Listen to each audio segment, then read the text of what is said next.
내 영광 하늘 살게 하소서.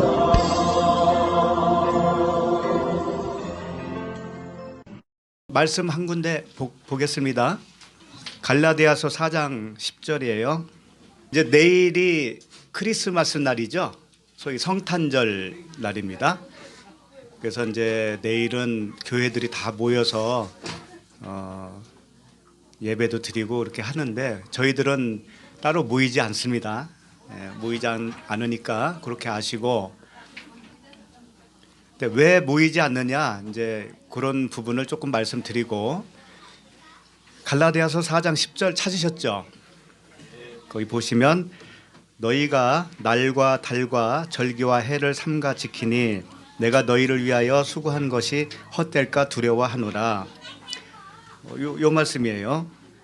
그러니까 이게 사도 바울이 무슨 말씀을 하고 있느냐, 날과 달과 절기, 해 이런 어떤 기념하는 날이 그 당시에 더 많았어요. 지금도 그렇지만 그때는 율법에서 건너온 지 얼마 안 됐기 때문에 이스라엘 백성들이 절기를 많이 지켰습니다. 뭐 할례라든지 유월절이라든지 오순절이라든지 이런 날들을 많이 지켰어요.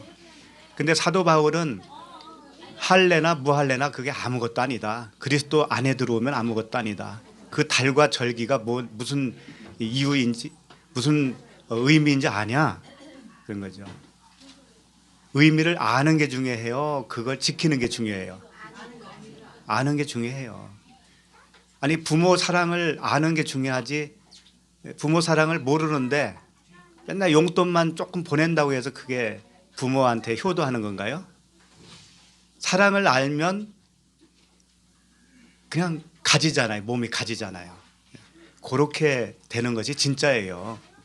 그러니까 하나님을 섬긴다는 것도 이렇게 달과 절기 이런 것들을 지킨다고 해서 하나님이 받으시는 것이 아니라, 가장 중요한 게 뭐냐, 우리 안에 그리스도가 오시면 모든 절기가 끝나는 거예요. 그걸 모르고 너희들이 절기를 지키면 되겠니? 성탄절도 마찬가지인 거예요. 성탄절의 의미하는 게 뭐냐, 그게 성경에서 그걸 기념하라는 얘기는 없어요. 오히려 기념하라는 말씀이 있죠. 뭐예요? 기념하라고 하는 거. 네? 그 여인이 향유옥합을 깨서 예수님에게 부었잖아요. 그거 기념하라고 했잖아요. 그거.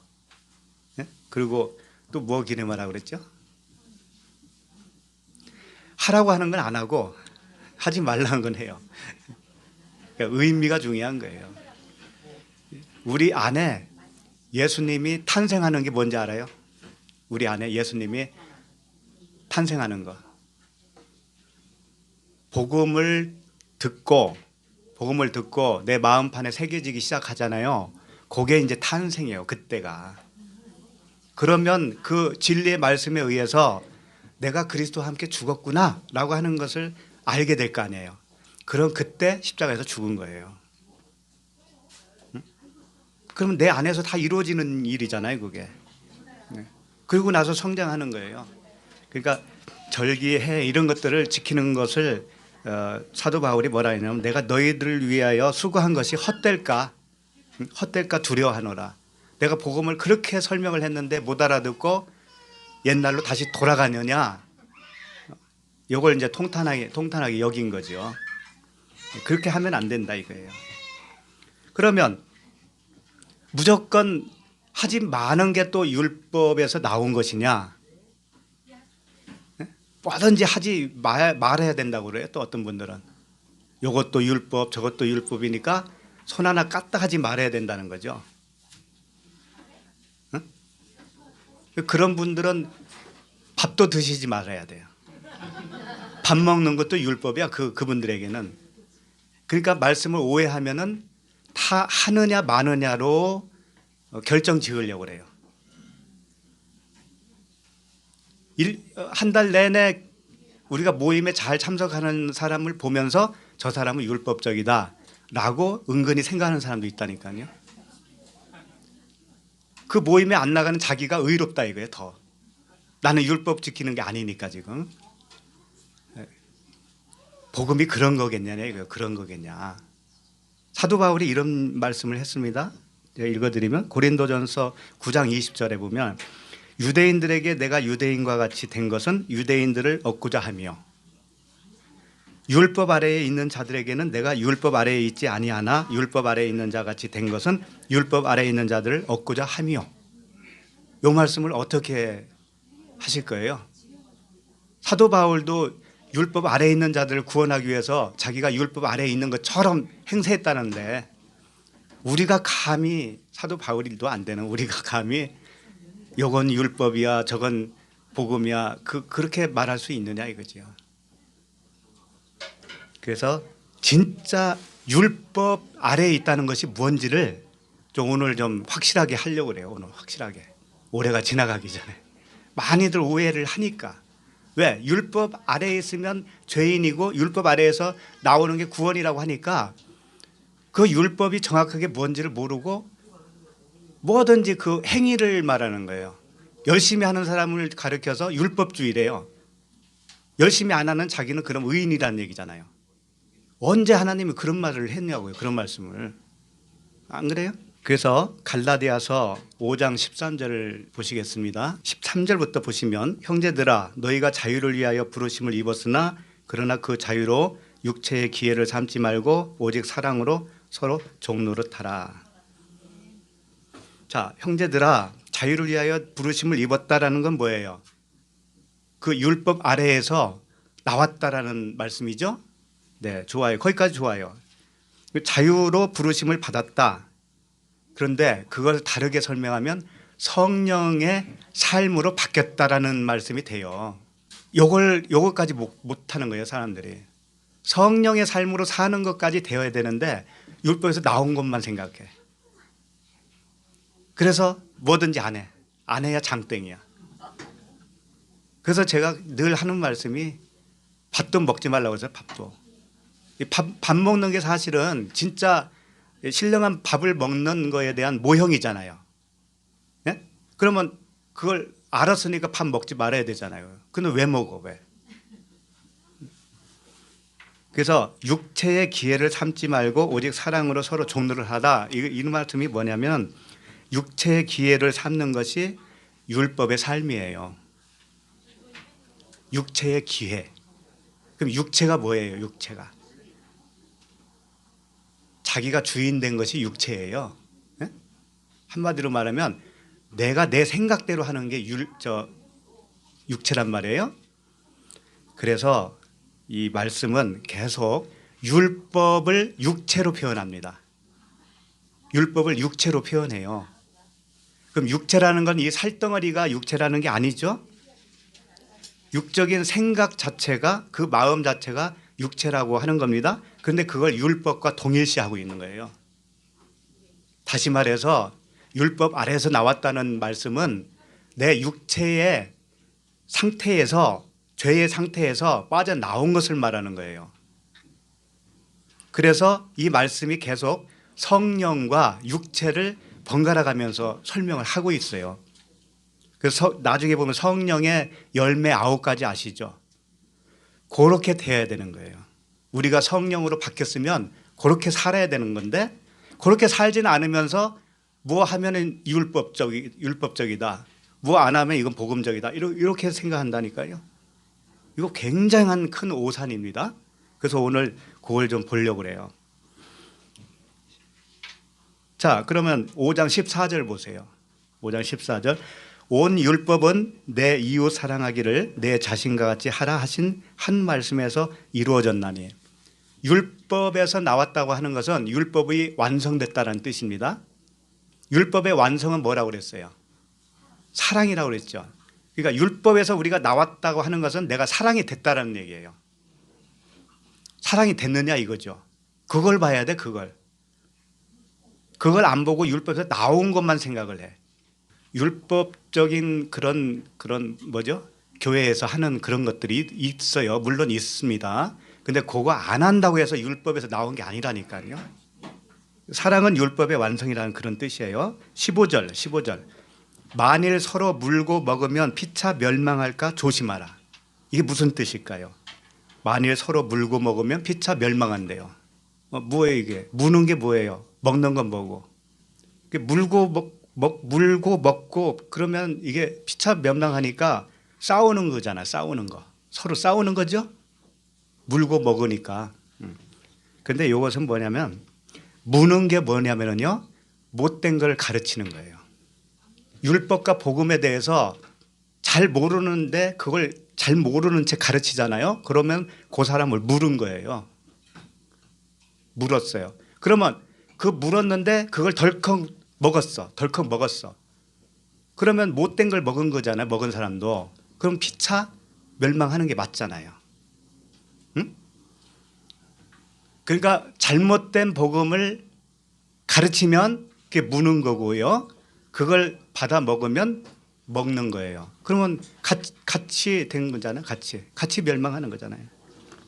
16절 내가 이르노니 너희는 성령을 따라 행하라. 그리하면 육체의 욕심을 이루지 아니하리라. 자, 성령을 따라 행하는 것과 육체의 욕심이 나왔습니다. 여기서 육체라고 계속 표현합니다. 이제 앞으로. 그런데 이 육체가 율법이라는 거예요. 율법. 네? 율법에서 해방됐다고 하는 것이 뭐냐면 육체에서 해방됐다는 것과 똑같은 거예요. 네? 육체에서 해방된 거. 그런데 내 육체의 생각으로 이러고 저러고 판단하면 어떻게 돼요? 그 사람이야말로 율법 아래에 있는 사람이에요. 그거 명심해야 됩니다. 그러니까 성령을 따라 행하는 것은 뭐냐면 진리 안에서 자유한 삶이잖아요. 근데 자유하다는 것은 뭐냐면 진리 안에서의 자유예요. 뭐든지 자유가 아니에요. 진리 안에서만 자유예요. 그걸 알아야 돼요. 근데 잘못 생각하신 분들이 오늘날 많아요. 율법 아래에서 나왔다, 복음적이다 라고 하는 분들이 어떻게 오해를 하냐면은 율법적 삶에서 자유다 이거예요. 자기가 어떻게 사느냐면은 뭐든지 안 하는 걸로 해요. 안 하는 거. 뭐든지 안 합니다. 그런 사람은. 그런데 잘 보면 자기에게 유익된 건 열심히 해요. 그러면 그 사람이야말로 육체의 기회로 삼은 거예요. 그 복음을. 그러면 그 사람이 율법에서 나온 사람입니까? 아닙니까? 결론적으로는 안 나온 사람이에요. 오해되는 사람이라고 오해해. 자, 17절 보세요. 육체의 소욕은 성령을 거스르고 성령은 육체를 거스르나니 이 둘이 서로 대적함으로 너희가 원하는 것을 하지 못하게 하려 함이니라. 자, 우리에게 성령이 오시면 내가 뭔가 하고 싶어도 못하게 하기도 하고 하기 싫은데도 하게 해요. 성령께서.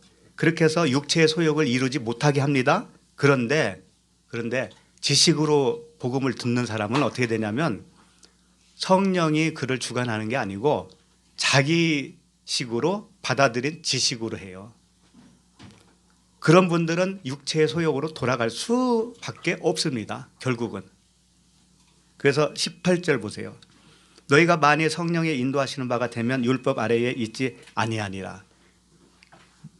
가장 중요한 율법 아래에 있지 않다라는 것을 증명할 수 있는 가장 좋은 것은 성령의 인도함이 있느냐 이거예요. 성령의 인도함. 그게 없는데 나는 율법에서 나왔대. 그러면 속는 거예요. 그게 속는 거. 그래서 모두들 성령의 인도를 받는다고 말을 합니다. 다 말을 해요. 말을 하는데 그 사람을 잘 보면 그런 열매가 없거든요. 그러면 자기 주장에 불과한 거죠. 그건. 그래서 다음 구절부터는 그 성령의 육체가 뭐냐라고 하는 것을 말씀해 줘요. 먼저. 그 다음에 성령의 열매를 말씀해 주셔요. 그러니까 육체라는 건 이런 거다라고 여기서 딱 말씀을 해 주셔요. 그리고 성령으로 사는 것은 이런 것이다라고 딱 비교를 해 주셔요. 이것만 잘 알면 정말 율법적이다. 이건 율법적인 삶이야 라고 하는 부분이 명확하게 나와요. 자, 19절부터 봅니다. 지금 갈라디아서 5장 19절. 육체의 일은 분명하니 이렇게 나오죠. 육체의 일은 뭐냐면 쉽게 말하면 율법의 삶은 이런 뜻이에요. 같은 말씀입니다. 그러니까 율법을 갖다가 하나님의 말씀이라고 하니까 그거 말씀만 내가 바뀌어지면 되는 거잖아. 성령의 그 뜻을 속뜻으로만 알면 그만이잖아. 이렇게 생각하기 쉽다니까요. 절대 그게 아닌 거예요. 그래서 율법을 육체라고 하는 용어로 바꾼 거예요. 지금 사도 바울이. 자기는 변하지 않고 내가 말씀만 바꿨다라는 거예요. 내 안에 말씀만 바뀐 거야. 이건 이런 뜻이구나. 이렇게 바뀐 거라니까. 그런데 그 사람 육체는 안 바뀌었어.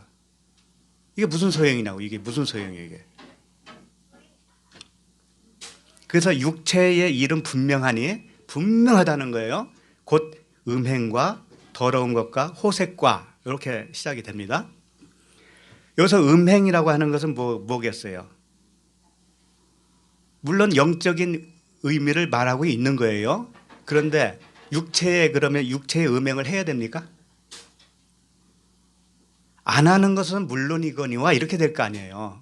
육체의 음행은 안 하는 것이 당연하거니와 더 중요한 거, 복음적인 거, 이게 뭐냐면 음행이라는 것은 이제 짝이 바뀌는 거잖아요. 짝이. 그러니까 다른 복음을 받아들이는 것이 음행이에요. 사도 바울이 그러잖아요. 우리가 전한 복음 외에는 천사가 와서 이야기해도 너희들 그거 듣지 말아라 그러잖아요.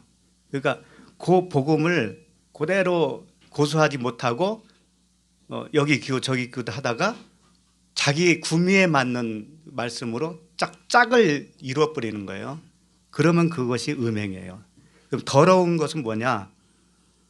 더러운 귀신 그러잖아요. 더러운 귀신 할 때 그 더러움이에요. 더러움이 사실은 자기 육체에서 나온 생각으로 붙잡은 말씀이에요. 사람의 교훈이라고 보면 돼요. 사람의 교훈. 그리고 호색은 뭐냐? 방종을 얘기하죠. 방종. 율법에서 이제 탈피했으니까 마음대로 좀 살아보자.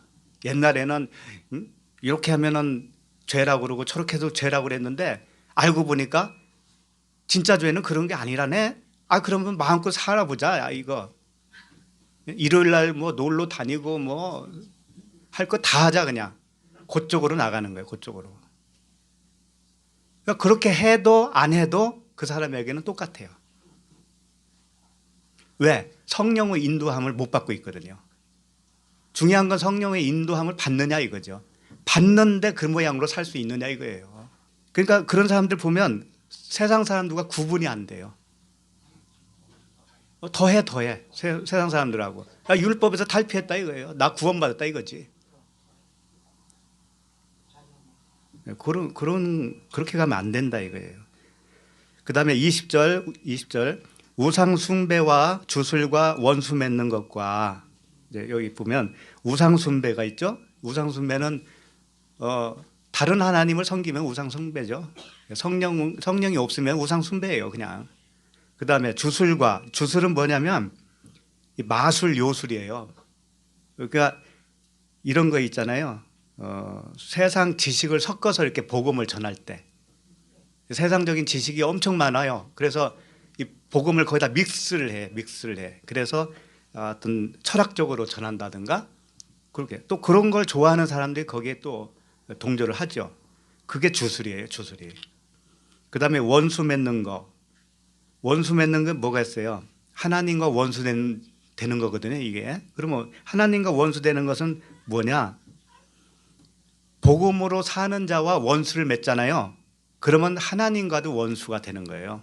우리 각자가 복음이에요. 예를 들어서 복음으로 내가 살고 있어요. 근데 나와 원수가 되는 사람이 있어요. 그 원수라는 건 뭐냐면 내 복음을 안 받아들이는 사람이에요. 안 받아들이면 그 사람은 하나님과도 원수예요. 왜? 복음이 하나님이니까. 근데 그 복음을 안 받아들이고 계속 다른 복음을 들으려고 하는 분들이 있단 말이에요. 자기 유익에 맞춰서, 몸의 유익에 맞춰서, 육체에. 그것이 바로 하나님과 원수 맺는 거예요. 그 다음에 이 분쟁은 뭐냐면 항상 이 갈라놓는 거예요. 갈라놓는 거. 함께 하려고 하는 그런 것들을 못하게 만드는 갈라놓음, 분리 이런 그런 거 있을 거예요 아마. 공동체에서도 꼭 트집을 잡아요. 트집을. 그래가지고 불화를 일으켜서 그 공동체가 와해되게 만들어요. 그런데 그 자기는 잘났다고 생각하는 거예요.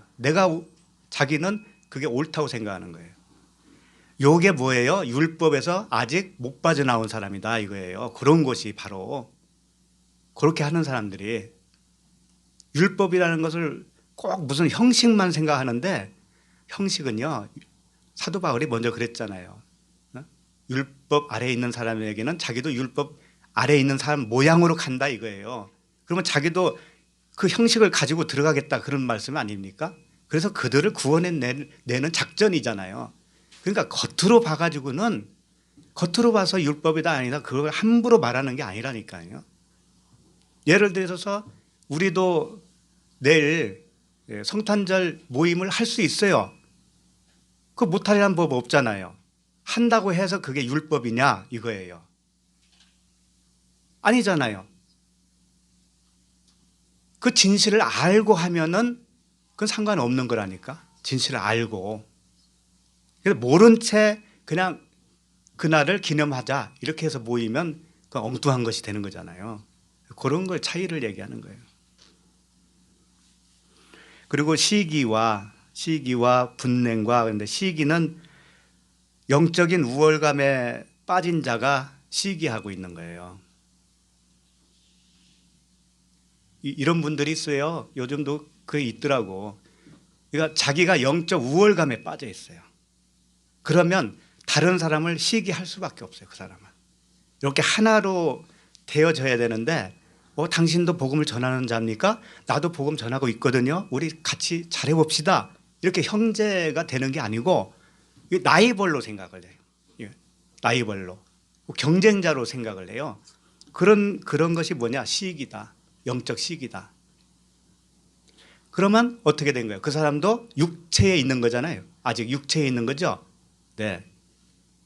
그래서 성경 말씀이 가장 정확한 거예요. 육체에 있다는 거, 율법 아래에 있다는 것이 자기도 모르게 그렇게 있는데도 불구하고 모른다니까. 그다음에 분냄이 뭐예요? 육적인 기준과 계획과 목표 뭐 이런 걸림돌이 되면은 분을 내는 거예요. 자기가 세운 어떤 목적이 있단 말이에요. 자기가 세운 교회를 막 부흥시키겠다. 내가 몇 년 만에 부흥시키겠다. 이것은 나의 생각이에요. 그럼 그렇게 안 될 때 어떻게 되느냐면 자기 안에서 분이 일어나. 그러면 그때는 수단과 방법을 가리지 않으려고 해요. 근데 교회뿐이냐? 우리 각자가 그렇다니까요. 각자의 삶 속에서 자기가 세운 계획을 아주 그걸 목표 달성하려고 하잖아요. 그러면 하나님하고 관계 없어요. 그분은 진짜 하나님과 관계 있는 성령의 인도함을 받는 분들은 그렇게 세우질 않아요. 계획을 세워도 그 결과에 대해서 다 하나님께 맡겼기 때문에 거기에 대해서 분낼 이유가 하나도 없어요. 내가 오늘 죽을 병이 들어서 죽는다고 해도 하나님이 원망스러운 마음이 전혀 안 들어요. 그런데 원망스러운 마음이 계속적으로 들잖아요. 계속적으로. 그런 문제가 있어요. 그러면 육체 아래에 있는 거예요. 율법 아래에 있는 거예요. 그런 것들이 율법 아래에 있는 거라니까. 왜 형식만 가지고 따지냐 이거예요. 자, 그다음에 당짓는 것이 뭐냐? 당을 왜 짓까요? 이 당짓는다고 하는 의미가 어디서 나온 용어냐면은 싹군에서 나왔어요. 싹군. 그러니까 싹군은 뭐냐면 내가 일한 거에 대한 보상을 받는 것이 싹군이잖아요. 그것은 하나님이 주인이 아니고 자기가 스스로 주인이 되어서 그래요. 하나님이 주인이면 싹이 필요 없습니다. 싹이 필요 없어요. 그냥 하나님이 하시는 거니까 그것은 하나님이. 그런데 싹군인 상태, 내가 육체로 살아가는 상태는 내가 그 싹을 받지 못했을 때 육적 마음에 서러움이 오는 거예요. 섭섭함이 드는 거예요. 그래서 당을 져요. 당을 져. 왜 당을 짓느냐? 자기 세력을 만들어야 되거든요. 자기 세력을 만드는 거예요. 스스로가. 하나님이 해주신 그런 공동체와 자기 힘으로 하는 공동체는 엄연히 달라요. 그걸 아셔야 돼요. 겉으로 똑같이 보여도 전혀 달라요. 분열함과 이단과, 그런데 분열함은 이 따로 선다라는 뜻이 있어요. 따로 서는 거예요. 따로. 분열은 자기가 주인이 되니까 항상 자기 수하에 이 사람들이 있어야 되는 거예요. 자기 뜻과 잘 맞는 사람들만 골라서 있고, 그 이단들이 다 그런 특징이 있잖아요. 자기를 약간 배신하면 완전 배신자처럼 여기잖아요. 배신자처럼. 그래서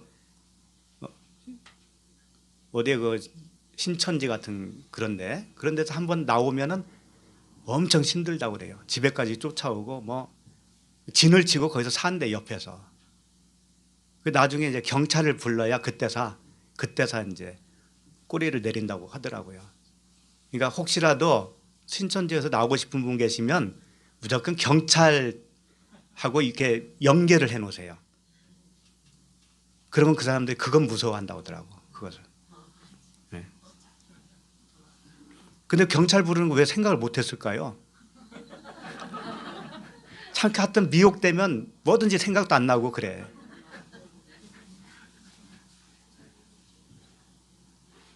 이단은 뭐냐면 종파를 만드는 거예요. 종파. 어떤 종파.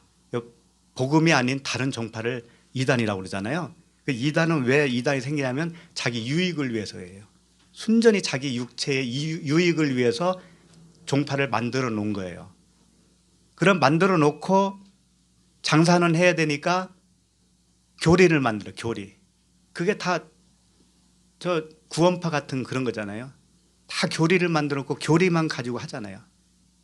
교리만 가지고. 그 다음에 5장이죠. 지금 갈라디아서 5장 21절. 투기와 술 취함과 방탕함과 이렇게 나오죠. 투기는 뭐냐면 질투거든요. 질투. 왜 질투가 나오냐면은 자기가 살아있고 자기만의 정당성을 인정받아야 하거든요. 그러니까 그거 인정 못 받으면 질투가 나올 수밖에 없어요. 근데 하나님의 사람들은 그런 게 필요가 없어요. 사람한테 인정받고 사람이 너 맞다라고 도장 찍어줘야 되는 것도 아니에요. 하나님의 사람들은 알아요. 하나님이 인정해 준다는 거 알아요. 그렇게 가는 거예요. 우리는 성령의 법으로 사는 거예요. 그 다음에 술 취함이 뭐냐면요. 물론 술도 취하면 안 되죠. 육적으로도. 그런데 이 술 취함이라는 것은 그노시스에서 나왔거든요. 그노시스가 뭐냐면 영지주의자예요. 영지주의자. 그래서 참 영지주의자가 있고 반 영지주의자가 있었어요. 옛날부터. 영지주의자라는 건 뭐냐면 영을 안다고 하는 것이 영지주의자잖아요. 그러니까 영생이란 참 하나님과 그가 보내신 자 예수 그리스도를 아는 거라고 했죠. 이게 영지주의자가 맞아요. 그런데 진짜 영지주의자라면 좋은데 반영지주의자는 뭐냐? 술 취한 거다. 술 취한 게 뭐냐? 섞여 있다. 인간의 지식과 인간의 지혜로 하나님의 영이다라고 하는 것을 정립을 시켜놓는 거예요. 이론적으로. 그게 이제 반영지주의자죠. 그래서 술 취함 이런 것들은 이렇게 섞여 있는 걸 말하는 거예요. 그다음 방탕함은 뭐냐면은 코모스라고 되어 있는데 완전 술잔치예요. 술잔치. 그냥 비진리와 진리가 완전 섞였는데 결국은 비진리잖아요. 그게 그냥 최고 어떤 클라이막스를 이루는 그 술잔치를 말하는 거예요. 방탕이라는 것이. 그래서 아까 서두에도 말씀드렸지만 나 율법 아래에서 나왔으니까 마음대로 살아도 돼 하면서 한 잔도 하고 한 잔 정도만 하면 다행이게 한 병 정도만 해도 다행이게 몇 병이 돼요. 몇 병이. 그런 분들이 또 사진을 찍어서 올려요. 자랑스럽게. 그러지 왜 그런 거 올렸나 그러니까 이걸 영적으로 좀 알아먹으래 또. 영적으로 알아먹으라고 하려면 꼭 그런 방법으로 해야 되느냐 이거예요. 그래놓고 자기는 멋지다 이거지. 자기는 멋진 거예요. 그것이 뭐냐? 술 취하고 방탕한 거예요. 그런 것들이. 또 그와 같은 것들이라 전에 너희에게 경계한 것 같이 경계하노니 이런 일을 하는 자들은 하나님의 나라를 유업으로 받지 못할 것이요. 요게 율법 아래에 있는 자들이에요. 정확하게. 육체 아래에 있는 자들이에요. 아직 육체에서 나오지 못한 사람들이에요. 그러면 당연히 유업을 받지 못하죠. 그렇죠? 그러면 이제 다음번부터 이 다음 절부터는 성령의 열매가 나오죠. 이건 너무 잘 아시는 부분이에요. 22절. 오직 성령의 열매는 사랑은 아가페예요. 희락은 이제 카라라고 그래서 기쁨, 즐거움 이런 뜻입니다. 그리스도 안에서는 기쁘고 즐거운 거예요. 화평 이제 에이레네라고 되어 있습니다. 에이레네는 뭐냐면 전쟁이 없는 게 에이레네예요. 전쟁이 내 안에서 전쟁이 이제 그친 거예요. 전쟁이 정말 그리스도로만 완전히 장악된 상태, 하나님의 영으로 충만한 상태. 요게 에이레네 평화라는 거예요. 화평이라는 거예요. 오래 참음은 뭐냐면은 인내죠. 인내. 그러니까 언약이 우리 안에서 이루어지는데 사실 금방 되는 건 아니거든요. 그래서 그걸 계속 언약에 대한 성취, 거기에 대한 인내가 있다라는 거예요. 근데 내가 하고 싶어서 꾹 참는 게 아니에요. 이런 용어는 내 안에서 성령이 하시기 때문에 나도 모르게 그 인내가 나오는 거예요, 그냥. 근데 나는 그 힘들게 여겨지지도 않아요, 그런 것들은. 하나님이 인도하시면 이런 거예요. 억지로 하는 게 하나도 없어요. 그냥 기쁘고 즐겁고 인내도 그냥 그 어렵게 인내가 되는 게 아니에요. 따라가다 보면 어느새 이렇게 됐네. 나도 모르게 이렇게 됐네. 이렇게 되는 거예요. 그러니까 내 자랑이 있을 수가 있어요? 내가 한 게 없으니까 내가 자랑도 없죠. 네. 자비라는 게 이제 친절하고 뭐 온화하고 제일 중요한 건 뭐냐면 자비라는 것은 가치가 있는 걸 자비라고 그래요. 가치. 세상적 가치 말고 하나님 하늘나라의 가치가 있다. 이게 자비예요.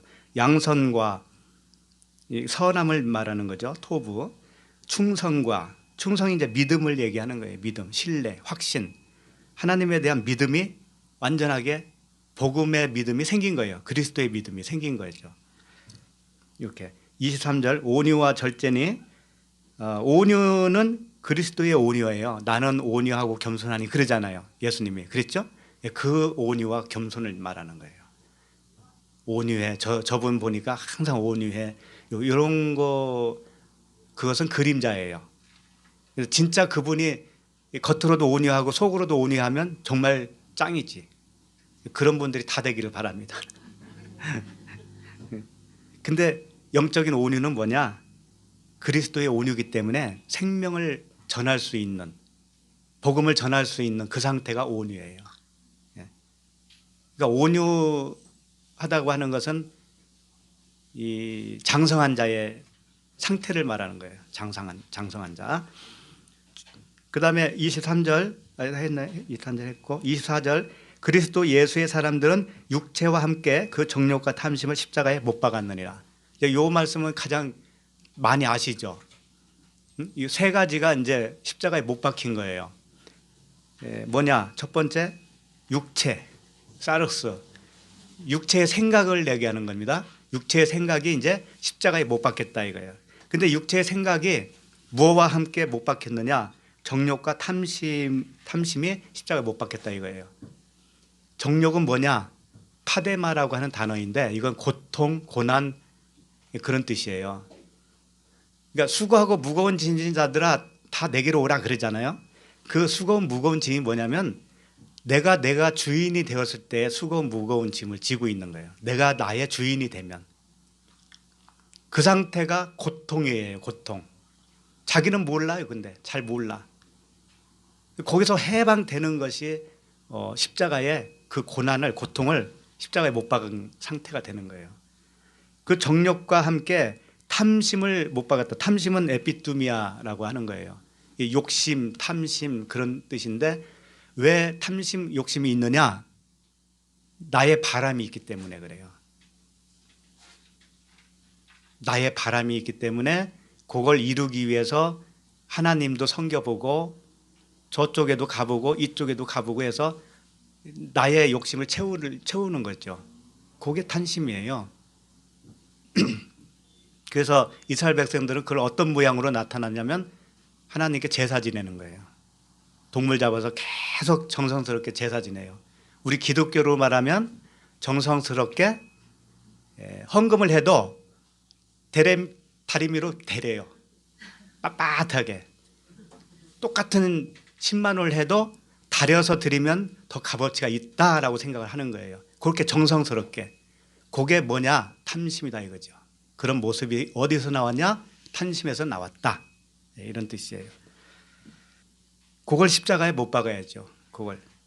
갈라디아서 5장 25절 만일 우리가 성령으로 살면 또한 성령으로 행할지니 헛된 영광을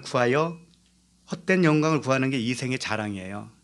서로 노엽게 하거나 자기 자랑 서로 투기하지 말지니라. 요게 이제 자기 자랑을 하지 말라 이거예요. 우리가 십자가에 못 박히면 이생의 자랑이 죽어요. 그러니까 결국은 이런 거죠. 육신의 정욕과 안목의 정욕과 이생의 자랑이 다 죽어야 된다 이거죠. 근데 그 죽는 방법은 뭐냐? 복음을 들어야 돼요. 듣고 내 마음에서 기갈이 일어나야 돼요. 뭐라죠? 기경, 밭갈이가 일어나야 돼요.